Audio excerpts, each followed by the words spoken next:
Welcome back to our channel. Barbara Eden just demonstrated why Hollywood is obsessed with her at the age of 93. Finally, the crazy confessions from my Dream of Jeannie star are being revealed. They were both married when Tom Jones made the startling approach. The secret number of JFK's phone. Additionally, she almost lost her job due to the scandalous belly button controversy. It's not even the most juicy portion, though. Hold on until you hear what actually transpired on the set with Larry Hagman. And why, for half a century, she remains silent about it. Barbara Eden was born in Tucson, Arizona, on August 23, 1931, as Barbara Jean Moorhead. During the midst of the Great Depression, families across were having difficulty making ends meet. Her parents, Hubert and Alice Moorhead, tried their hardest to establish a successful life for themselves. But the future was unknown and funds were limited. There was something unique about Barbara's family history, in spite of the difficulties. As a descendant of Benjamin Franklin, she had ties to one of the most significant individuals in American history. Her parents separated when Barbara was 3 years old. In an attempt to start again, her mother brought her to San Francisco. New residence, yet life wasn't simple at all. Alice eventually got married again, this time to telephone lineman Harrison Connor Huffman. In order to make ends meet, Barbara's family now had a half-sister. Concerns about money were constant. However, Alice managed to lift their spirits. Her singing filled the air in her daughter's home. Barbara began to find solace and motivation in those moments. She was shaped by her upbringing in San Francisco in ways she was not yet aware of. She resided in the Parkside neighborhood, a well-rooted and close-knit community. Her family had been in the city for many generations. Their forefathers had come here on clipper ships and covered wagons. But Barbara quickly discovered that she needed to work because history didn't pay the bills. For what she wanted, she began using her ability as a teenager to support her family. Before long, she began playing with local bands after singing in church choirs. She wasn't merely having a good time. Her family needed money, and singing provided it. She made $10 a night performing in clubs. It was significant at the time and provided her with experience, which is much more useful. Working with bands led by Freddie Martin and Howard Fredericks, she gained stage presence. She felt more comfortable performing in front of live audiences. She improved every night and moved closer to her goals with each performance. Although her initial passion was music, she began to consider acting as a potential career path. She took a risk by joining Actors Equity at the age of 16. It demonstrated her seriousness about performance. She attended the San Francisco Conservatory of Music to study singing and the Elizabeth Holloway School of Theater for her training. She completed her education at Abraham Lincoln High School in 1949. She studied theater and got ready for the next phase of her career at City College of San Francisco for the next year. Then a surprise arrived. She competed as Barbara Huffman in a beauty pageant in 1951. She became well known after winning the title of Miss San Francisco. Her participation in the Miss California pageant was also noteworthy. She did not prevail. But it made no difference. The encounter boosted her self-esteem. She was receiving attention even though she had been performing for years. The first steps in Barbara Eden's television career were modest but significant. She was on The Johnny Carson Show in 1955. This was her first significant opportunity to perform on a national platform. Being on a variety program at the time meant being seen by millions of people, even though television was still relatively new. Eden wasn't merely a singer. Producers noticed something in her, an energy that drew them in, and she was able to showcase her acting abilities. She later made an appearance on I Love Lucy. It was not just another acting gig. One of television's biggest stars was Lucille Ball. Any young actor would have salivated at the opportunity to work with her. Ball was in complete control of her presentation and had impeccable comedic timing. Eden was able to learn from the finest by sharing the screen with her. Despite the modest part, it helped Eden get recognition in the industry. Her professional success was not a coincidence. Eden's mother recognized her ability from a young age. It wasn't enough to just sing, she informed her. Her performances lacked emotion, which acting may help her address. Eden heeded this counsel and enrolled in the Elizabeth Holloway School of Theater. She gained the skills and confidence to take on more challenging positions thanks to her training. She began appearing on famous shows as a guest. In Perry Mason, The Millionaire, Private Secretary, and Highway Patrol, she portrayed various roles. While none of these were major roles, they all contributed to her experience. Every new set presented difficulties. The style of each director was unique. Every time she appeared in front of a camera, she gained new knowledge. The breakthrough then materialized. She was chosen to star in How to Marry a Millionaire in 1957. Marilyn Monroe, Betty Grable, and Lauren Bacall had appeared in the 1953 movie, which was adapted for television. The program featured 3 young women in New York City who all aspired to wed affluent men. One of the main characters in the lighthearted comedy was Eden. She was a series regular for the first time. For 2 seasons, the program ran.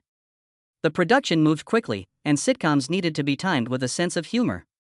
Eden had to practice making her persona seem genuine, reacting fast, and delivering punchlines. Weekly scripts were difficult for her to follow, but she quickly adjusted. Despite the 52-episode run, the series provided her with experience, which was valuable. As the leading lady, she was prepared for a greater challenge by 1960. Her first significant film appearance was in the Western movie Flaming Star, which starred Elvis Presley. In contrast to the most of his earlier films, this one was a serious tale. The character that Presley portrayed was torn between his white family and his Kiowa roots. Eden portrayed Rosalind Pierce, a woman entangled in the dispute. This was hardly a simple love affair. Her portrayal demonstrated that she could handle tragic parts, and the movie had genuine feeling. With favorable reviews, Flaming Star peaked at number 12 at the box office. As evidence that he was more than just a singer, Presley received accolades for his acting. Eden tackled Irwin Allen's science fiction adventure Voyage to the Bottom of the Sea the next year. Her role this time was Lieutenant Kathy Connors. The film, which combined action and futuristic fiction, was about a submarine team dealing with a worldwide calamity. With the growing popularity of science fiction, this movie rose to prominence in the genre. It was an opportunity for Eden to demonstrate her versatility. She demonstrated her versatility by switching between comedy, drama, and action. Despite these achievements, it was difficult to get into Hollywood. Young actresses vying for fame were everywhere in the industry. With each audition, you were up against dozens of other people. The process included rejection, and Eden had to put forth more effort to be noticed. When she played Jeannie in I Dream of Jeannie in 1965, Barbara Eden's life was permanently altered. Created by Sidney Sheldon, the fantasy sitcom ran for 5 seasons, from September 18, 1965, to May 26, 1970. Eden's one job turned her into a TV celebrity. Her character, Jeannie, was 2,000 years old, mischievous, lively, and incredibly loyal to her master, astronaut Tony Nelson. Eden, however, contributed more to the role than charm and magic tricks. She gave Jeannie a sense of humor, wit, and individuality. The show was originally intended to be serious, but after Eden was cast, everything quickly altered. The event had a playful vibe because of her innate sense of humor. Her relationship with Larry Hagman, who portrayed Tony Nelson, became the focal point of the show. Tony was disciplined and rational. Jeannie was energetic and spontaneous. Every episode was interesting due to their persistent tugging and pushing. The narrative started when Tony's space expedition took a wrong turn. An ancient bottle was discovered buried in the sand after he crashed onto a secluded island. He opened it, smoke billowed out, and a stunning woman emerged. Identifying herself as Jeannie, she proclaimed Tony to be her master. He was not convinced by what he saw. She used her abilities to get them off the island and back to his house in Cocoa Beach, Florida, before he realized it. His calm life was over from that day on. Although Jeannie's magic typically caused more harm than good, she still wanted to aid Tony. The situation always got out of hand, whether she was attempting to make things easy for Tony or impress his boss. Even worse, Tony was forced to hide her from his friends and colleagues. Eventually, his best buddy Roger Healy, Bill Daly, learnt and fell in love with each of them, but Dr. Bellows, a psychiatrist at NASA, was always wary. Whenever something odd occurred, he was certain Tony was concealing something. Eden remained connected to the role even after I Dream of Jeannie ended in 1970. New generations were captivated by Jeannie's exploits, and the show continued to be popular in reruns. Even decades after she played the part again, Eden continued to receive recognition for it in reunion specials. On the other hand, Larry Hagman was an exceptionally talented actor, but his conduct on the set of I Dream of Jeannie was anything but typical. When he didn't like a screenplay, he wouldn't just whine, his moods could change suddenly, and his tantrums frequently left those around him in disarray. He elevated the situation to a new level. He peed on the scripts or even portions of the set on multiple occasions. This was no impulsive outburst. The actors and crew were forced to cope with it on a daily basis. It wasn't simply his short fuse that made him unpredictable. Addiction was the fuel for it. Amphetamines and nicotine were employed by Hagman in the early seasons of I Dream of Jeannie, believing they would assist him in controlling his weight and staying motivated. He was unaware of how addicting they were. They eventually had a significant negative impact on his conduct. When he finally gave up, the harm was already done. The tales of his crazy antics continued to spread. He once appeared on set wearing a gorilla suit for no apparent reason. A group of nuns once came to the studio and walked straight into one of his darkest periods. He was throwing an axe about, shouting, and swearing, oblivious of their existence. At some point, the network took over. In an attempt to assist him, NBC recommended that he consult a therapist. However, rather of helping him relax, the therapist advised him to try LSD and marijuana. It was made worse by such counsel. His co-star Barbara Eden was there to witness it all. She was always aware of his potential for difficulty, but she also saw something significant. In some way, his untamed enthusiasm benefited the show. I Dream of Jeannie became much more intriguing as a result of the tension it created between their characters. Even though the backstage chaos was crazy, their chemistry kept the audience interested. Hagman's personal troubles eventually caught up with him. Due to severe health problems brought on by his drinking, he had to have a liver transplant in the middle of the 1990s. He persisted on performing till his death in 2012 at the age of 81 in spite of his difficulties. In Hollywood, Barbara Eden experienced her own memorable moments. She was a guest on the classic variety show This Is Tom Jones in 1969. Tom Jones unexpectedly made a move on her during the recording. He seemed indifferent to the fact that they were both married. She gently informed him that she was married, as Eden recalled afterward. With a simple smile, Jones responded, "So what? And I am, too." She had previously attracted the attention of a well-known man. At an airport in 1957, she met John F. Kennedy.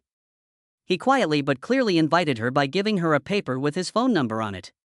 The incident became one of many intriguing moments in her career, even though she never called him.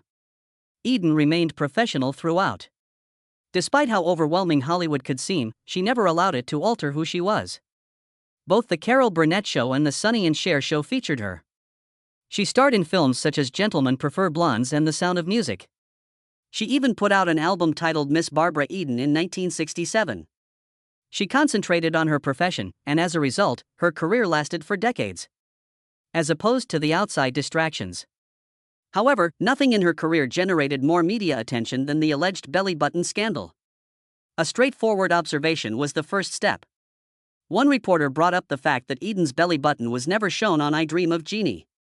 That one remark sparked an absurd argument. It was rumored that NBC had stringent regulations. Some said that in order to conceal it, the network made her wear a flesh-colored plug. This was something Eden consistently denied. The narrative had been exaggerated, she added, and her outfit naturally hid her navel. Comedian George Schlatter, the man behind Laugh-In, made a joke about showing Eden's belly button on his show during the height of the craze. People became even more fixated on the subject after NBC abruptly shut down the concept. By arguing that Jeannie wouldn't have a belly button in the first place because she is a mythical genie, others even attempted to defend the choice. It was considerably easier in actuality. The media made a fuss out of the decision taken by the costume designers. Barbara Eden's fame continued to grow after I Dream of Jeannie. She continued to demonstrate that she was more than simply the well-known genie by coming up with fresh methods to amuse crowds. Harper Valley PTA, a movie that became a television series, was one of her most prominent appearances following the program. A popular country song about a widowed mother named Stella Johnson who confronts the hypocritical residents of her little town served as the inspiration for the novel. Because of its success, NBC opted to make the film into a series in 1981. Once more, Eden portrayed Stella, leading a program that combined comedy and social criticism this time. Initially, the show was about Stella fighting the local PTA. She consistently managed to stay one step ahead of the town's so-called respectable citizens while exposing their double standards. As the show progressed, however, the emphasis turned to her private life. Dee, her daughter, was reared by her, even as she dealt with Winslow Homer Smith, her eccentric uncle. The snooty Riley family, one of the many eccentric people in the area, was often at odds with Stella. Eden gave Stella intelligence, bravery, and humor. By stepping away from the fantastical realm of Jeannie and demonstrating her ability to play a more grounded protagonist in a comedy, she displayed a new side of herself. PTA in Harper Valley operated for 2 seasons. Although it didn't survive as long as some had planned, it made an impact. A second life was given to the sitcom when it aired in syndication. It was revived in 2000 by TV Land, which introduced Eden's work outside of Jeannie to a younger audience. It demonstrated that she possessed the kind of skill that never diminished. Eden's career extended beyond television. She gained notoriety on stage as well. She played Maria in a 1965 national tour of The Sound of Music. Some fans were shocked to learn that she could sing. However, she demonstrated her vocal ability and enthusiasm for a major musical. Years later, she performed in Love Letters, a play of an entirely different kind. This show narrated the tale of a couple who corresponded for over half a century. An personal and poignant experience was created by the actors reading their letters aloud during the entire show. Love Letters' performance by Eden and her I Dream of Jeannie co-star Larry Hagman was one of its greatest highlights. Longtime fans relived their experiences when they saw them together. With them playing the parts, the tale of love, grief, and lost opportunities gained even more impact since their chemistry had not diminished. This play, in contrast to Jeannie, was poignant and somber. Eden demonstrated that she had a whole new method of moving listeners. Demonstrating that she was more than just a comedian. Eden was a familiar face despite the changes in television. She shared the screen with Larry Hagman once more during her 5-episode appearance in the last season of Dallas. However, they had a new dynamic this time. I Dream of Jeannie's lighthearted charm was a far cry from Dallas's high-stakes drama. Fans who had enjoyed their work years prior found Eden's interactions with Hagman particularly poignant, and her role added a fresh perspective to the show's last moments. However, she didn't abandon comedy. She made an appearance as Sabrina's great-aunt Irma on Sabrina the Teenage Witch in 2002. Her time as Jeannie was fondly resurrected in this role, which allowed her to return to a magical world with a fresh twist. The audience was reminded by her humorous performance why she had been a well-liked celebrity for so long. Barbara Eden had an extremely successful life. Love and heartache. Although she rose to fame on television, she had to overcome obstacles that helped mold her into the resilient woman she is now. Love and family were the sources of her greatest happiness and her greatest sorrow. She wed Michael Ansara, an actor, in 1958. They struggled to conceive despite their years of desire for a child. The birth of their son, Matthew, in 1965 seemed miraculous. They waited so long for him that she referred to him as their lucky charm baby. For a time, everything was okay. With Matthew's age, however, things changed. He was 10 years old when he first encountered marijuana. He and other children were shown it by a San Fernando Valley neighbor. The modest experiment that began became a fight with addiction. He tried to get clean over the years. The battle never truly ended, despite occasional assistance from his parents, treatment, and rehabilitation. Matthew lost the battle in 2001. He was 35 when he overdosed on heroin and died. The news broke Barbara's heart. She held herself responsible. She felt powerless. She kept thinking about what she could have done to help him. But rather than allowing her sadness to consume her, she made the decision to speak up. She told her tale in an effort to support other families dealing with addiction. She wished to find the good in her suffering. Into a significant endeavor. She had already suffered a terrible loss decades before she lost Matthew. In 1971, she became pregnant once more. She was about 8 months pregnant and eager to have a kid. She then received the news. The infant had passed away in the womb. She was overcome with despair and shock. People hardly discussed depression at that time. She felt isolated. Despite her efforts to move on, she was still burdened by that loss. She already had a troubled marriage to Sarah and Michael. As his career slowed, Barbara's was flourishing. The situation was exacerbated by emotional detachment and financial strain. In 1974, after 15 years of dating, they got divorced. She had fallen farther into depression after losing her child. They had also become more distant as a result. Matthew and his father spent more time together after the divorce. Distance made it difficult to be involved, but Barbara was worried about him. This is when his addiction began.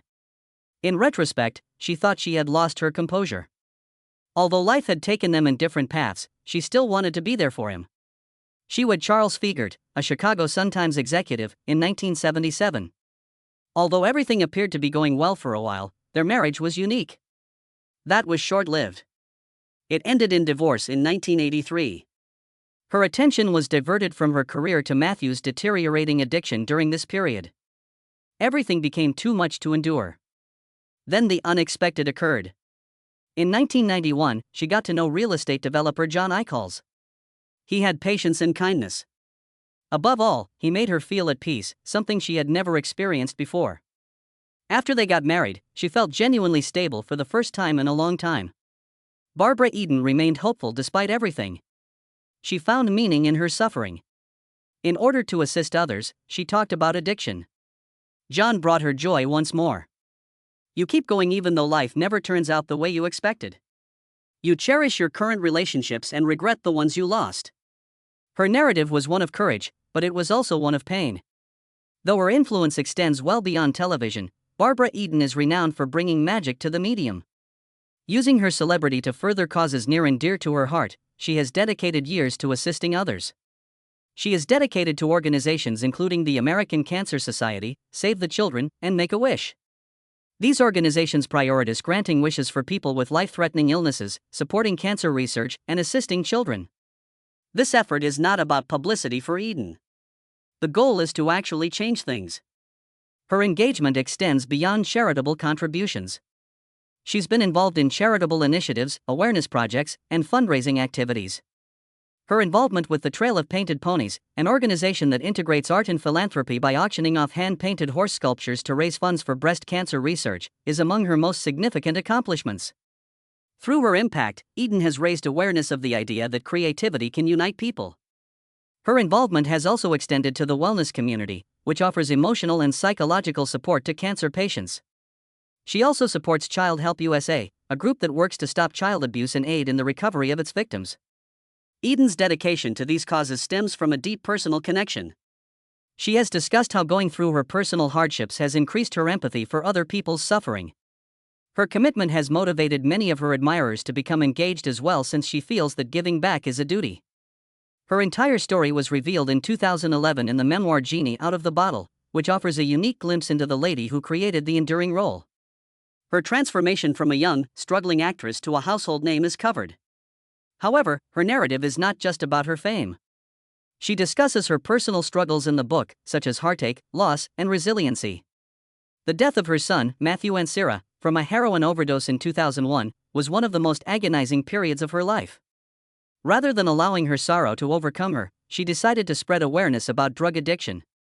In an effort to help others, she has been candid about the risks associated with substance usage. She has also experienced various difficulties in her personal life. She suffered from the stillbirth of a child in her first marriage, and she later had to deal with Charles Fiegert, her second husband, who battled addiction. She remained strong in spite of these trying times. Readers may also go behind the scenes in her story as she recalls working with Larry Hagman and the difficulties of portraying several Jeannie characters. In addition, she discusses her experiences in Hollywood, the connections she made, and the lessons she discovered. Because of her warmth, humor, and honesty, the book reads like a discussion with an old friend. Fans can take a visual tour of her life and career with the 16 pages of images included in the book in addition to her remarks. At 93, Barbara Eden is still going strong after decades of being in the public eye. A star on the Hollywood Walk of Fame was awarded to her on November 17, 1988. 2 years later, she received an honorary Doctor of Laws degree from the University of West Los Angeles Law School. Although her remarkable influence was acknowledged by these accolades, her commitment to her art and her followers is what really makes her stand out. Eden continues to appear in public and remain involved in the entertainment industry, in contrast to many other celebrities from her time. She promotes charitable causes, participates at conventions, and conducts interviews. She is still as enthusiastic and full of energy. Meeting her now, fans say she is as vivacious and endearing as she was during her I Dream of Jeannie days. Her attendance at the Hazard Fest Autograph Convention show took place in October 2023. She attended the Rhode Island Comic Con a month later. It's not just about signing autographs at these occasions. They provide Eden a chance to interact with those who have been following her profession for years. She answers questions, tells stories, and reminds everyone why she initially gained such a devoted following.